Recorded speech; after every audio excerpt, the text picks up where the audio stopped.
इसी से प्यार किया है?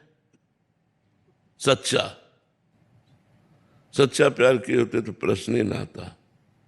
उसके देखे बिना चैन नहीं पड़ता, उसकी बात सुने बिना चैन नहीं पड़ता। वही गली अच्छी लगती जिसमें हमारा प्यारा होता है। अगर प्यारे का मिलन न हो तो भोजन अच्छा नहीं लगता, नींद अच्छी नहीं लगती, रात में लेटो तो वही ध्यान में आ रहा है, उसके सिवा कोई है नहीं, कुछ अच्छा नहीं लगता। अपना श्रृंगार भी अच्छा नहीं लगता, दोस्त भी अच्छे नहीं लगते, कुछ अच्छा नहीं लगता। बस एक बार उस गली से कोई गुजर जाए और वो मुझे बताए कि मैंने उसे देखा है, मैंने उसे देखा है। कोई आके बता दे कि वो मेरे विषय में बात कर रहा था, वो मेरी चर्चा, वो मुझे जानता है, मैं इतना प्यार करता हूँ, वो मुझे भी जानता है। बस उसकी बात, उसकी चितवन, उसकी मुस्कान, उसी का देखना, उसी का सुनना, उसी का बोलना, तब खान पान नहीं भावे है, नहीं कोमल वसन सुहावे है, सब विषय लगे ते खारा है। आशिक शब्द का प्रयोग किया गया है। हरि आशिक, आशिक जो होता है ना, आशिकी एक बड़ी गजब की चीज होती है, संपूर्ण संसार से राग छुटवा कर एक में प्रकट कर देती है। एक धनुर्दास जी थे, उनको अपनी पत्नी में बहुत प्यार हो गया था। इतनी सुंदर वो थी और इतना उनको प्यार हो गया था कि वो देखते ही रहते थे। तो जैसे बाजार से सामान लाना है तो वो ऐसे नहीं जाते थे, पत्नी को साथ लेके जाते थे। पत्नी सीधे चल रही और आप उल्टे चल रहे, छाता लगा के कि धूप न लग जाए, और ऐसे देख, मतलब अपार प्यार पत्नी से। तो लोग हंसी उड़ाते, लेकिन उनको इसकी किसी की परवाह नहीं थी।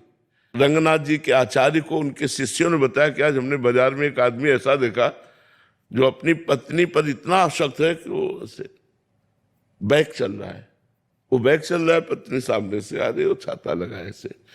तो उन्होंने कहा ये तो बहुत आशिक आदमी है, इसकी जरूरत तो हमको है, गए हमको मिलाओ। गए तो बाजार में वो सामान खरीद रहे थे, वो एकटक अपनी पत्नी को देख रहे थे। प्यार प्यार होता है, किसी की परवाह नहीं करता प्यार। वो नजदीक गए और उन्होंने कहा तुम इतना अपनी पत्नी में आसक्त क्यों हो? तो कहा बहुत सुंदर है। बोले इससे सुंदर अगर हम आपको दिखा दें? तो बोले हो ही नहीं सकता। तो ऐसे जे कपोल पे ऐसे स्पर्श किया, चपत लगाई, तो सामने ठाकुर रंगनाथ जी। छूट गया छाता, छाता छूट गया, पत्नी भूल गए। भगवान की मंद मुस्कान, बहुत बड़े महात्मा हुए, उनका नाम हुआ धनुर्दास जी महाराज, बहुत बड़े महात्मा हुए। तो आशिकी जब प्रबल हो जाती है तब जीना मुश्किल हो जाता है, अपने प्यारे के बिना जीना मुश्किल हो जाता है। अपना प्यारा नजदीक होता है तो डर लगता है कहीं छूट ना जाए, एक भय लगा रहता है कि कहीं हमारा बिछोह ना हो जाए, कहीं कुछ हो ना जाए। मतलब वो हर समय अपने प्यारे के विषय में, तब उसे खान पान अच्छा नहीं। खान पान अच्छा जब लगेगा जब प्यारा साथ होगा। प्यारे के बिना खान पान नहीं भावे है, नहीं कोमल वसन सुहावे है, सब विषय लगे ते खारा है, हरि आशिक का मग। प्यार बहुत बड़ी चीज है। देखो एक आप चपत लगा दिए तो अरे वो तो भाव दशा होती महापुरुषों में, कभी ऐसी भाव दशा उनकी होती है कि वो ऐसे कर दिए, जीव का कल्याण कर दिए। थप्पड़ मारने से भगवत साक्षात्कार नहीं हो जाता। उन्होंने कृपा करके, आचार्य थे ना, तो आचार्यों में इतनी सामर्थ्य होती है कि वो कृपा करके जिसको चाहे पापी से पापी को भी भगवान का दर्शन तुरंत करवा दे। हमारे यहाँ नरवाहन जी हुए हैं, बहुत बड़े डाकू थे, पूरे ब्रजमंडल में थर थर कांपता था ब्रजमंडल, और यहाँ जो आता था उसको कर देना होता था राजा नरवाहन को। तो हरिवंश महाप्रभु राधा वल्लभ जी को लेकर जब वृंदावन आए तो मदन टेर पे विराजमान हुए, और ये सूचना उनके सेवकों ने, नरवाहन के सेवकों ने दी, और उन्होंने बताया कि ऐसे महापुरुष है कि हमारी हिम्मत ही नहीं कि मैं कर मांग लूं उनसे। बहुत सुंदर हरिवंश महाप्रभु थे, बड़े तेजस्वी महाप्रभु थे। सेवक जी ने वर्णन किया है, अतुलित रस बरसत सदा सुख निधान बनवास, अद्भुत महिमा महि प्रगट सुंदरता की रास, सुंदरता की रास कनक दुति देह रुचि, बारिज बदन प्रसन्न हास मधुरंग सुचि, शुभ्रु सुष्टु ललाट पट सुंदर कर्णम, नयन कृपा अवलोक प्रणत जन आरति हरणम। इतना सुंदर स्वरूप, और करुणा करके देख ले तो जीव निहाल हो जाए। तो बोले हमारी हिम्मत ही नहीं पड़ी कि हम कर मांगे। तो नरवाहन जी ने कहा कि मैं जाता हूं देखता हूं। तो वो मतलब महाप्रभु के प्रति चले तो हृदय में एक अलौकिक आनंद। तो उनकी हिम्मत नहीं पड़ी कि वो सामने जाए। झरोखे से देखा कि महाप्रभु राधा वल्लभ जी का श्रृंगार कर रहे हैं। कभी किसी को प्रणाम नहीं किया था, बस प्रणाम किया और मन से हरिवंश महाप्रभु को गुरु माना और राधा वल्लभ जी को इष्ट माना और जपने लगे राधा वल्लभ श्री हरिवंश राधा। ये महापुरुषों का चमत्कार, राधा वल्लभ श्री हरिवंश, राधा वल्लभ श्री हरिवंश। इधर एक यमुना जी से ही व्यापार चलता रहता था पहले, बड़ी बड़ी नावों में, जल जहाजों से।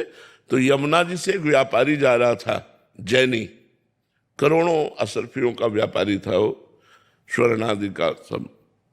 तो नरवाहन के हजारों सैनिकों ने आक्रमण करके उसके सैनिकों को मार डाला, उसको बंदी बना लिया, उस व्यापारी को, और कहा तुमसे कर मांगा था, कर नहीं दिया, हमसे युद्ध किया, इसलिए जितना माल है इससे डबल माल हमारे पास पहुंचाओगे तब तुम्हें छोड़ेंगे, नहीं तो फांसी की सजा देंगे।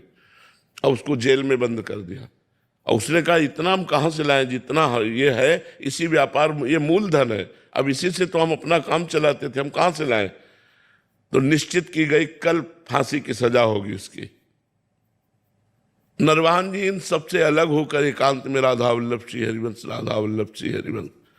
तो एक दासी जो थी वो नरवाहन जी को जो सेवा में उपस्थित रहती थी, उसने भोजन लिया और जैनी के पास जाकर कहा आज खा ले रात्रि में, कल तुझे दिन में फांसी की सजा होगी। तो उसने कहा कोई बचने का उपाय? बोले बराबर का धन दे दीजिए। तो बोले वो तो है नहीं। तो बोले एक उपाय काम कर सकता है, तुम जोर से, अभी हम जब भोजन दे के चली जाएं तो जोर से चिल्लाना राधा वल्लभ श्री हरिवंश, राधा वल्लभ श्री हरिवंश, राधा वल्लभ श्री हरिवंश, राधा वल्लभ श्री हरिवंश। मुझे 100% विश्वास है कि तुम्हारे प्राण बच जाएंगे। अब प्राण फांसी की सजाओ किसी को अरे वो जी जान से शुरू हुआ रात्रि में राधा वल्लभ, तो सुनी रात्रि, तो ये आवाज नरवाहन के महल तक पहुंची। नरवाहन जी ने कहा अरे ये तो अपराध बन गया, हमारी जेल में हमारा कोई गुरु भाई आ गया।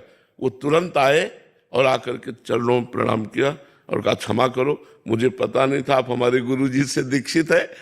और वो केवल दासी ने बताया था। उन्होंने कहा कि अपने सैनिकों को बुलाया और कहा इनको अभी मुक्त करो, और उनको खूब आदर सत्कार किया, खूब सम्मान किया।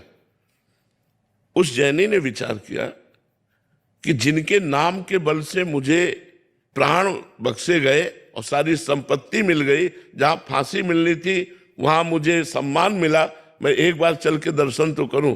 तो लोगों से पूछा कि राधा वल्लभ श्री हरिवंश के, तो बताया राधा वल्लभ इष्ट श्री हरिवंश आचार्य मदन टेर में विराजमान। वो जाके चरणों में गिरा, सारी संपत्ति समर्पित की। महाप्रभु ने कहा संपत्ति हमें नहीं चाहिए, तुम कैसे शरण में आए? तो उसने पूरी घटना बताई। तब महाप्रभु ने नरवाहन को बुलाया कि राधा वल्लभ श्री हरिवंश नाम में इतनी श्रद्धा और इतनी प्रीति। तो फिर महाप्रभु ने 2 पद चतुरासी जी के नरवाहन को दिए, मंजुल कल कुंज देश राधा हरि विशदवेश। एक ये है और एक है चलहि राधिके सुजान तेरे हित सुख निदान। इस पद में महाप्रभु साक्षात प्रियालाल का दर्शन नरवाहन को कराते हैं। नरवाहन प्रभु निहार लोचन भरी घोषणा। नरवाहन प्रभु सुकेली बहु, वो पहले पद में है। ये दूसरे पद में जो 12वां पद है, नरवाहन प्रभु निहार लोचन भरी घोषणार, नखसिक सौंदर्य काम दुख निकंदनी, बिलसो भुज ग्रीव मेली, भामिनी सुख सिंधु झेली, नौ निकुंज श्याम केली जगत बंदनी। महाप्रभु ने आचार्य है, वो आचार्य कृपा करे तो घोर पापी को भी साक्षात प्रियालाल का दर्शन करा दे। ये आचार्य की महिमा होती है।